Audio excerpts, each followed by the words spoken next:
अस्सलाम वालेकुम students, welcome to biology with Hasan. आज हमारा लेक्चर नंबर 2 है जो हम ह्यूमन डाइजेस्टिव सिस्टम हमने स्टार्ट किया था 10th बायोलॉजी का फर्स्ट चैप्टर, उसका लेक्चर 2 है। हमने उसका जो बेसिक टॉपिक थे न्यूट्रिशन और जो ओरल कैविटी थी, फर्स्ट पार्ट था एलिमेंट्री कनाल का, वो हम लोग डिस्कस कर चुके थे।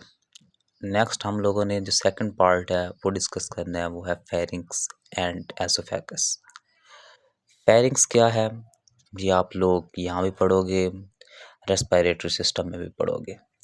फेरिंक्स है क्या?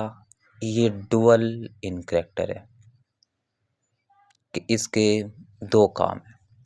ये रेस्पिरेटरी सिस्टम में भी इन्वॉल्व है, ये डाइजेस्टिव सिस्टम में भी इन्वॉल्व है क्या? कहाँ पे मौजूद होता है? It is a tube like structure behind oral cavity. Oral cavity की बैक साइड पे ये मौजूद होता है। और हम ये भी कह सकते हैं इट इज़ आल्सो प्रेजेंट। अगर हम लोग रेस्पिरेटरी सिस्टम की बात करें तो हम कहेंगे इट इज़ प्रेजेंट बिहाइंड और आफ्टर नज़ल कैविटी और नोज़। नज़ल कैविटी या नोज़ के बाद ये मौजूद होता है। रेस्पिरेटरी सिस्टम में इसका क्या काम है और डाइजेस्टिव सिस्टम में इसका क्या काम है? ये कनेक्शन प्रोवाइड कर रहा है किसके दरमियान? हम बात करेंगे डाइजेस्टिव सिस्टम में ये कनेक्शन प्रोवाइड कर रहा है किस किस के दरमियान? ओरल कैविटी और एसोफेगस के दरमियान ये कनेक्शन के तौर पर, ब्रिज के तौर पर वर्क कर रहा है। और अगर हम रेस्पिरेटरी सिस्टम की बात करें तो फिर ये किसको कनेक्ट करता है? फिर ये नज़ल कैविटी और ट्रैकिया को कनेक्शन कर रहा है। ये आप लोग नेक्स्ट चैप्टर के अंदर डिस्कस करेंगे।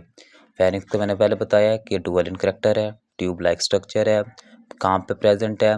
ओरल कैविटी के बाद प्रेजेंट है। और अगर हम रेस्पिरेटरी सिस्टम की बात करें तो ये नज़ल कैविटी के बाद मौजूद है। इसका काम क्या है? ये कनेक्शन प्रोवाइड करेगा किन के दरमियान? Oral cavity and oesophagus. और अगर हम रेस्पिरेटरी सिस्टम की बात कर रहे हैं तो फिर ये किसके दरमियान कनेक्शन प्रोवाइड कर रहा है? तो फिर ये नज़ल कैविटी और ट्रैकिया के दरमियान कनेक्शन प्रोवाइड करेगा। इसके अलावा जो इसका मेन फंक्शन है वो केमिकल डाइजेशन। जो केमिकल डाइजेशन स्टार्ट हुई थी ओरल कैविटी में, वो यहाँ पे भी क्या होगी? कंटिन्यू रहेगी।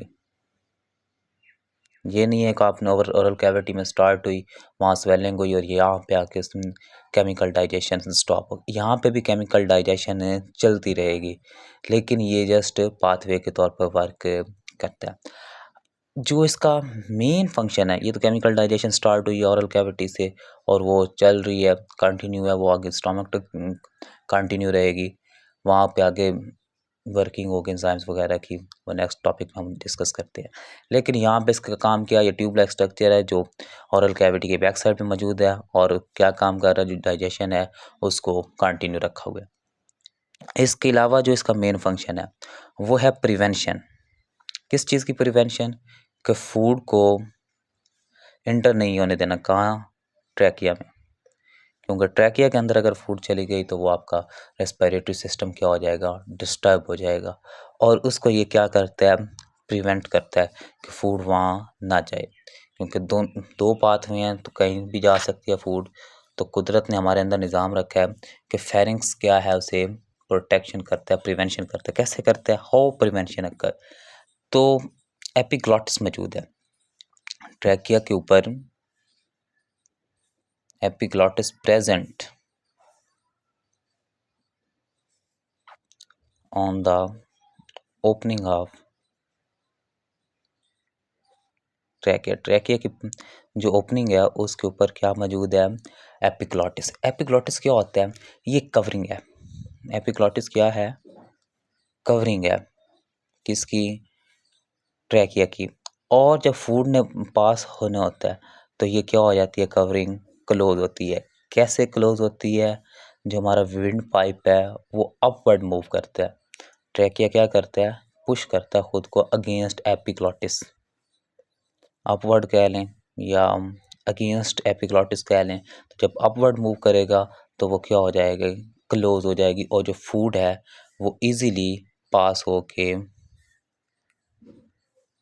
आपके एसोफेगस में चली जाएगी। ये हमारे पास क्या है, pharynx tube like structure present कहाँ पे है, ओरल कैविटी में। कनेक्शन किसे करता है, ओरल कैविटी एंड एसोफेगस। काम केमिकल डाइजेशन के रिलेटेड क्या काम है, जो ओरल कैविटी में केमिकल डाइजेशन स्टार्ट हुई थी वो यहाँ पे कंटिन्यू रहती है। मेन फंक्शन क्या है, प्रिवेंशन। किस चीज़ की प्रिवेंशन, फूड की। और कहाँ से प्रिवेंट करना है, ट्रैकिया से। और ये रोकता कैसे है प्रिवेंशन को, थ्रू एपिग्लॉटिस।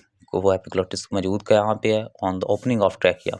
और एपिग्लॉटिस है क्या, इट इज़ अ कवरिंग और flap of tissues present on the surface of trachea.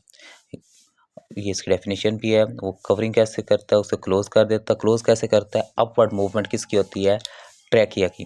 Trachea upward move करता है और आपके पास क्या हो जाता है, ये एपिग्लॉटिस उसे क्लोज कर देता है, ट्रैकिया क्लोज हो जाता है, तो फूड पास होकर ब्रिज के थ्रू ये ब्रिज बना देता है और पास होकर आगे चली जाती है एसोफेगस में। जब फूड एसोफेगस में गई तो हम डिस्कस करेंगे एसोफेगस है क्या। ये एक लॉन्ग ट्यूब है। लॉन्ग है, कितनी लॉन्ग है, लेंथ क्या है, ये है इसकी 25 centimetre. It is very very important short question MCQs है। ये आपका वेरी वेरी इंपॉर्टेंट एमसीक्यूज़ है। बहुत बार पूछा गया है what is the length of oesophagus, oesophagus की कितनी लेंथ है, ये 25 सेंटीमीटर है। और फूड जब यहाँ पे पहुँचती है, यहाँ पे फूड की वो जो ओरल कैविटी में केमिकल डाइजेशन स्टार्ट हुई है वो कंटिन्यू है, और कोई यहाँ पे कुछ एडिशन नहीं हो रही। वही फूड है, वही डाइजेशन चल रही है। यहाँ पे इनका काम क्या है, एसोफेगस और फेरिंग्स का, इन्होंने ट्रांसपोर्ट करना है फूड को।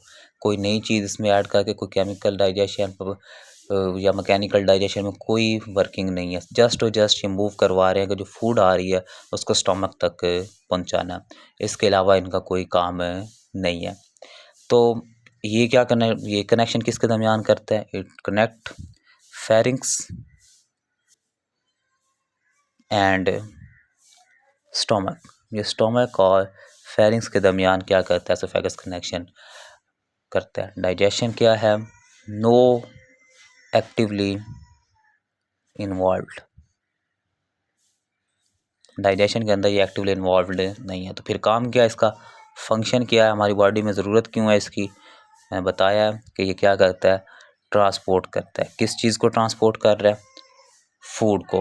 कहाँ तक फूड को ट्रांसपोर्ट करता है, स्टोमक तक। अब यहाँ से एसोफेगस, फेरिंग्स से एसोफेगस में फूड आई तो फूड वहाँ तक जाती कैसे है, मूवमेंट के थ्रू। मसल्स कंट्रैक्शन होती है, मसल्स की मूवमेंट होती है, और उस मूवमेंट को आप लोग कहते हैं peristalsis. Contraction and relaxation of muscles,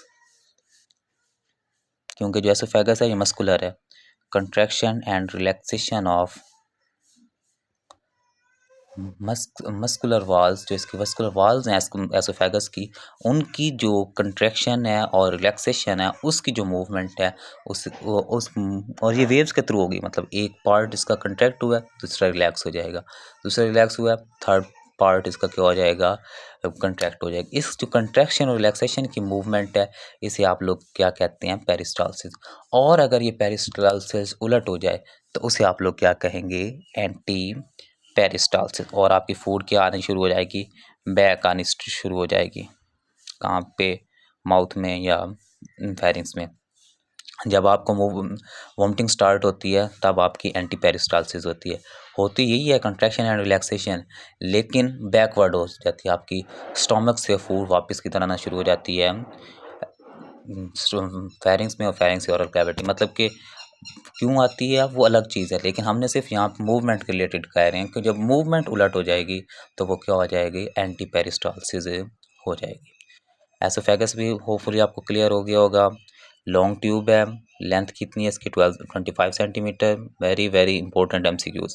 connection क्या है, फेरिंग्स और स्टोमक में। डाइजेशन नो एक्टिवली इन्वॉल्व है। फंक्शन क्या है, ट्रांसपोर्ट करता है किसको, फूड को, कहाँ तक, स्टोमक तक। और कैसे करता है, एक मूवमेंट है, कंट्रैक्शन और relaxation of muscular walls of oesophagus, और उसको आप लोग क्या कहते हैं, पेरिस्टालसिस। और अगर ये मूवमेंट बैक हो जाए तो इसे आप क्या कहते हैं, एंटी पेरिस्टालसिस।